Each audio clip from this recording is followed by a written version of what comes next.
Hi there. So in the next phase, we're going to be animating a character walk. And for this one, I thought it'd be fun if we used a different rig. So I've chosen the Tom rig. So what you're going to be doing over the next 2 or 3 weeks is creating a walk cycle, a basic walk cycle, and then moving on to produce a more personality walk. All right. So this is the basic walk cycle that you're going to be producing. And I'm going to show you now how to set up your scene. So the first thing you need to do when you come into Maya is to set your project, because this Tom rig is referenced in. So you go to set project and to Tom rig and hit set. Okay.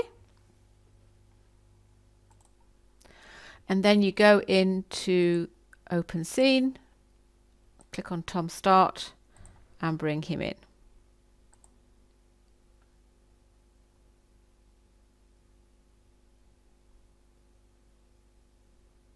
Okay, so here he is. You'll see these these boxes come up when you first come in. This one is just introducing the Tom rig, and this one is something about an error, but I haven't found it, so I wouldn't worry about it. Just hit OK. Okay, so this is what you see when you first come in. You'll see I've created a sky dome, so just in case you want to create some renders of Tom, he's set up for you. And just quickly to show you what that looks like, if you go into Arnold, select the render view here and just hit the little cycle button, you can see he looks like that. Okay. I've also given you a floor so that when you come to move him forward, it's easier to tell whether he's sticking to the tiles or not, or whether he's sliding. So the first thing I want to do is just give you a little guided tour of how Tom works compared to Boney. He's pretty similar. And I'm just going to give myself another window, I think.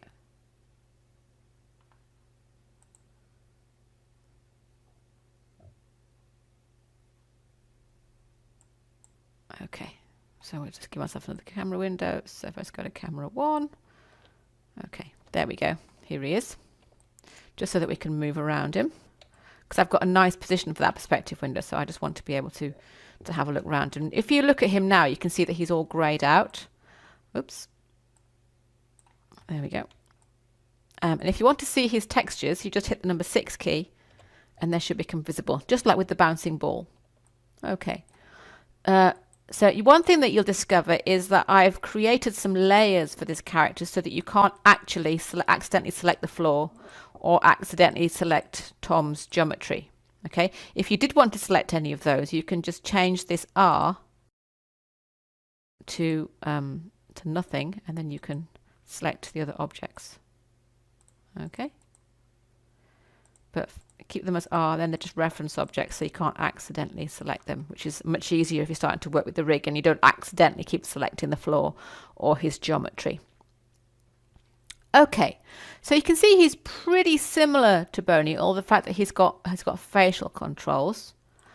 Okay, at the moment his arms are in FK and his legs are in IK, and I suggest that you keep them there for this one.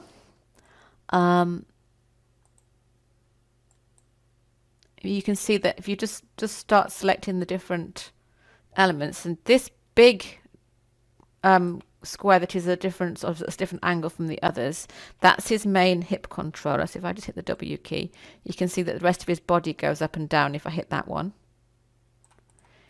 Whereas if I hit this one, we just start to stretch his lower body. The same with this one, that'll stretch his upper body. Okay, so when you're moving in for the walk, beginning, we're just starting to work with his hip control. This is his shoulder control. You can see he's got some nice squash and stretch. His foot roll is slightly different from Boney and Beefy. You can see that he's got a roll control here. So again, you manage to access these just by selecting the foot shape at the bottom.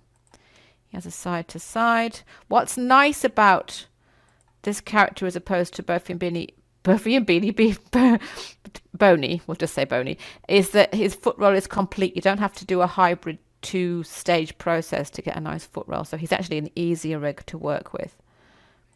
And he has a heel pivot, toe pivot, tip pivot.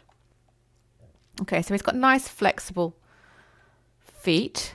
His up vectors are here. His pole vectors.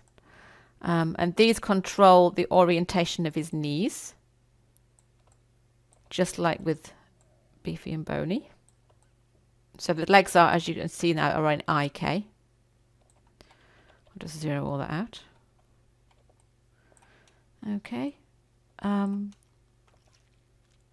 His hand controls are pretty similar, except he's got more fingers. If you want to switch him from IK to FK, you can see that this little triangle here is the little flag that gives you the FK IK switch. But we're not going to get into too much detail with him. So what I want you to do is when you watch the tutorial videos, just watch very carefully what I'm going to be, the controls that I'm going to be using. Because it is going to be a bit easier for you to get lost. So just be very careful that you select the control that I select in the video. And make sure that you save frequently just in case you do select the wrong one. He's also got what I call a looker, so you can move where his eyes are going. I'm not going to get into his facial controls, but by all means have a play with them. Okay, and he has a tail. So, and you just select his tail. You can, it'll be all on rotation, so you can rotate the joints of his tail separately, or you can shift select them and rotate them as one, which is what we're going to be doing. Okay, so I'm not going to go too much further. We'll discover the others as we go. So let's get started on the walk cycle.